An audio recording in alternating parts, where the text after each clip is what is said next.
బుద్ధౌ ఏవ అవభాసతే ఉపలభ్యతే, జ్ఞానం వచ్చేసింది కనుక. ఇప్పుడు ఈ జ్ఞానం ఏంటో తెలుసా? ఇదే నువ్వు, ఆత్మే నీవు గనక ఇప్పుడు నువ్వు సాక్షి. దేనికి? ప్రపంచంలో నడిచే వాటికన్నిటికీ సాక్షి. ఇదం శరీరం కౌంతేయ క్షేత్రమిత్యభిధీయతే. దీనికి కూడా నువ్వు సాక్షి, మనసుకు కూడా నువ్వు సాక్షి. కాబట్టి సాక్షి దృగేవ, సాక్షి దృగేవ నతు దృశ్యతే. నెక్స్ట్, దేహేంద్రియమనోబుద్ధి ప్రకృతిభ్యో విలక్షణం తద్వృత్తి సాక్షిణం విద్యాత్ ఆత్మానం రాజవత్సదా. చూసారు జ్ఞానం? ఇప్పుడు ఆత్మ కదా ఇది. దేహ ఇంద్రియాణి మనః బుద్ధి ప్రకృతిభ్యః తేభ్యః విలక్షణం. కాబట్టి ఇప్పుడు ఆత్మ ఏమిటో తెలుసా? దేహానికి, ఇంద్రియాలకి, మనస్సుకి, బుద్ధికి, ప్రకృతికి, సమస్తానికి విలక్షణం. వెరీ వండర్ఫుల్ వర్డ్, విలక్షణం. తటస్థం అనొచ్చు, విలక్షణం, బ్యూటిఫుల్. లక్షణం అంటే ఏంటి?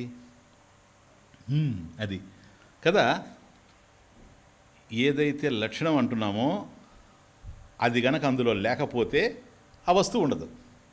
అంతే కదా, అది లక్షణం అంటే. నేను చెప్పుడా నేను లక్షణం అంటే అది విలక్షణం.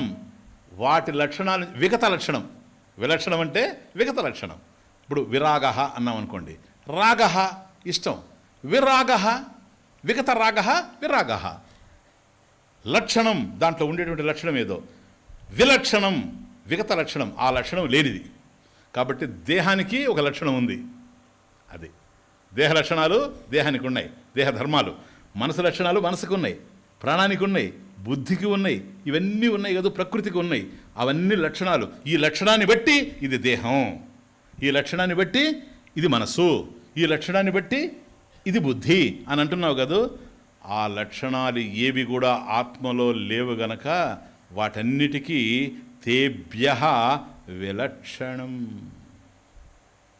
తేభ్యః విలక్షణం. విన్నారు ఎక్కడన్నా? తేభ్యో విలక్షణం సాక్షి చిన్మాత్రోహం సదాశివ. ఎక్కడ? ఎగ్జాక్ట్లీ కైవల్యం. చూచారా? ఎప్పుడైతే విలక్షణమైందో, విలక్షణమైంది సాక్షి అయిపోతుంది. ఆ లక్షణాలు దీంట్లో లేవు, దేహధర్మాలు లేవు, మనోధర్మాలు లేవు, ఇంద్రియ ధర్మాలు లేవు, అవన్నీ అలా నడుస్తూ ఉన్నాయి. దానికి సాక్షిగా ఇది ఉంది, వాటి ఎఫెక్ట్ దీని మీద లేదు. విలక్షణం అనే పదం అది. ఆ లక్షణాలు, దేహ లక్షణాలు, ఇంద్రియ లక్షణాలు, మనసు లక్షణాలు, బుద్ధి లక్షణాలు, ప్రకృతి లక్షణాలు దీనిలో లేవు. అందువల్ల ఇది విలక్షణం. ప్లీజ్. తద్వృత్తి సాక్షిణం విద్యాత్. ఇప్పుడు చూడండి, ఆత్మానం విలక్షణం విద్యాత్. కాబట్టి ఆత్మను ఎట్లా తెలుసుకోవాలి మనం? విలక్షణంగా తెలుసుకోవాలి. వీటన్నింటికి విలక్షణంగా ఆత్మానం విలక్షణం విద్యాత్. ఎట్లా? తద్వృత్తి సాక్షిణం విద్యాత్. ఆత్మానం తద్వృత్తి, జ్ఞానవృత్తి సాక్షిణం విద్యాత్. జ్ఞానవృత్తి అజ్ఞాన వృత్తిని పోగొడుతుంది కదా. అదే నేను ఇంతకుముందు వచ్చింది కదా, అజ్ఞాన కలుషం జీవం జ్ఞానాభ్యాసాత్ వినిర్మలం కృత్వా జ్ఞానం స్వయం నశ్యేత్ జలం కథక రేణువతు. రాలా మీకు ఇప్పుడు 4వ శ్లోకంలో 5వ శ్లోకంలో వచ్చింది కదా. దేర్ఫోర్ ఇప్పుడు ఆ తద్వృత్తి జ్ఞానవృత్తి ఏదైతే ఉందో దానిని కూడా ప్రకాశింపజేసేటువంటిది ఆత్మ. తద్వృత్తి సాక్షిణం విద్యాత్. ఆత్మానం తద్వృత్తి సాక్షిణం విద్యాత్. ఇంతకుముందు అవిద్యావృత్తి, ఇప్పుడు జ్ఞానవృత్తి వచ్చింది.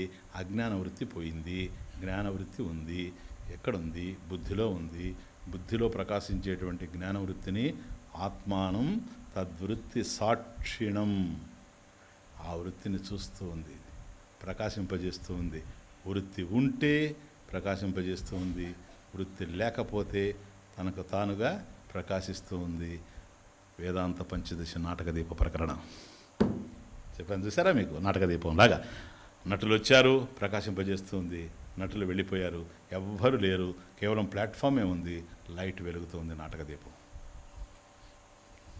తద్వృత్తి సాక్షిణం విద్యాత్. ఎట్లండి? ఎట్లాగూ? కథం? ఎగ్జాంపుల్, ఆత్మానం రాజనం రాజవత్ సదా.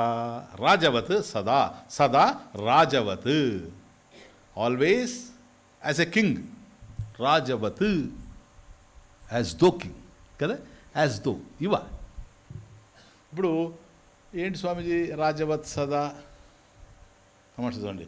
రాజుగారు కనుక ఆయన సింహాసనం మీద కూర్చొని ఉన్నాడు అనుకోండి, అన్ని ప్రొసీడింగ్స్ అన్నీ నడిచిపోతూ ఉంటాయి. అందువల్ల రాజు ఇప్పుడైతే ఇవ్వడేది. ఇప్పుడు రాజు ఎవరు? స్పీకర్. ఆయన సమక్షంలో అన్నీ నడిచిపోతాయి.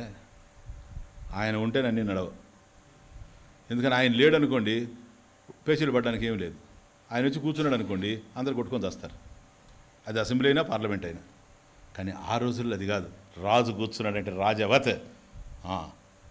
మంత్రులు వాళ్ళు చేయాల్సిన పనులు వాళ్ళు, కవులు వాళ్ళు వల్లించాల్సిన వాళ్ళు టకా టకా టకా టకా జరిగిపోతూ ఉంటాయి. ఇంతకు ఇప్పుడు ఒక యజమాని ఉంటాడు, పొలం దగ్గర పోతాడు, సరేనా? పూర్వపు రోజుల్లో జమీందారులు వాళ్ళు జమీన్ కలిగిన వాడు జమీందారు. ఇప్పుడు పోయినాడు అనుకోండి, వాళ్ళంతా ఏదో కోతలో ఉరుపులో అవి ఇవి చేస్తూ ఉంటారు, నాట్లో గిట్లో అంతవరకు మాట్లాడుకుంటూ ఉంటారు. అందుకని సూపర్వైజర్ పోస్ట్ వచ్చింది. ఎవరు రాలేదనుకోండి, వాడు కూర్చొని మాడే, సినిమా పోయావా? ఏ సినిమా పోయినా? అది అధర్మం. అది ఎందుకంటే డబ్బు తీసుకున్నప్పుడు పని చేయాలి, కానీ మాట్లాడుకుంటాం. అదే సపోజ్ ఆ యజమాని వచ్చాడు అనుకోండి, అతన్ని గట్టు మీద చూడగానే అందరూ వీళ్ళు చేయడానికి అతను కారణం కాదు, వీళ్ళు చేయడం కోసమే ఉండారు, వీళ్ళ చేత చేయించేవాడు కాదు. అది ఆడ తను చేయడము లేదు, కర్తృత్వము లేదు, కారయితత్వము లేదు ఆయనకి. తను చేసేవాడు కాదు, చేయించేవాడు కాదు. తను అట్లా నిలబడితే చాలు, సర్వం నడిచిపోతూ ఉంటాయి. ఆత్మానం రాజవత్ సదా. అది కాబట్టి దేహ ఇంద్రియాణి మనః బుద్ధి ప్రకృతి తేభ్య విలక్షణం ఆత్మ. ఎందుకని వాటి లక్షణాలు అందులో లేవు గనక. దేహలక్షణాన్ని ప్లీజ్ దేహలక్షణాన్ని ఆత్మాని న సంతి. ఆత్మని న సంతి. దేహలక్షణాన్ని ఆత్మని న సంతి.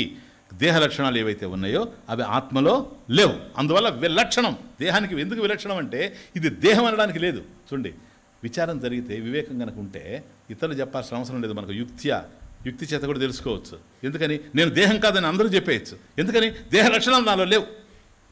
ఎందుకు లేవయ్యా? ఎందుకు లేవు? నువ్వు దేహమా? అవును స్వామీజీ. ఆయన కూడా దేహమే. నేను దేహం. నువ్వు నేనంటున్నావు, ఆయన నేనంటున్నాడు, నేనంటున్నా. అహం కదా. కనుక దేహమే గనక ఆత్మ అయితే అందరి దేహాలకి ఒకే ఆత్మేనే కదా. కాబట్టి అందరి దేహాలు ఒకే హైట్లో ఉండాలి.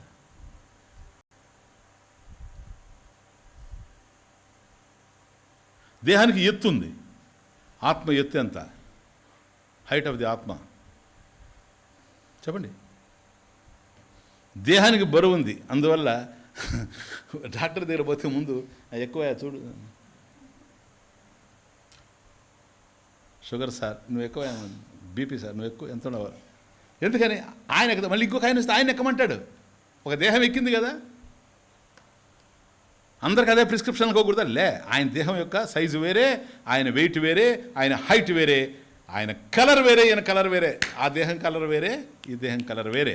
దాని రూపం వేరే, దీని రూపం వేరే. షేప్ వేరే, ఫామ్ వేరే, కలర్ వేరే, హైట్ వేరే, వెయిట్ వేరే. ఏంటి సార్?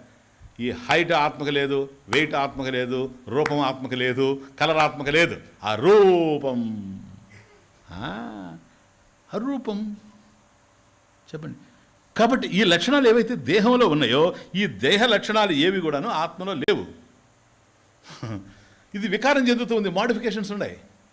అస్థి జాయతే వర్ధతే వివరణమితే అపక్షీయతే వినశతి. తెలుసు కదా మీకు షడ్భావ వికారాలు. ఆయన భావ వికారవేత్త. శరీరం ఇలా మారిపోతూ ఉంటే తెలుసుకునేటువంటి వాడు వేత్త. He's the knower. కాబట్టి మారేటువంటిది ఏదో అది దేహం. ఆ మార్పులను తెలుసుకునేటువంటి వాడు వేత్త, భావ వికారవేత్త, షడ్భావ వికారవేత్త. కాబట్టి వేత్త ఎవడో అతడు తెలుసుకునేవాడు గనక, దృక్కు గనక ఆయన దృశ్యమయ్యేందుకు అవకాశం లేదు. కాబట్టి దేహము కాదు.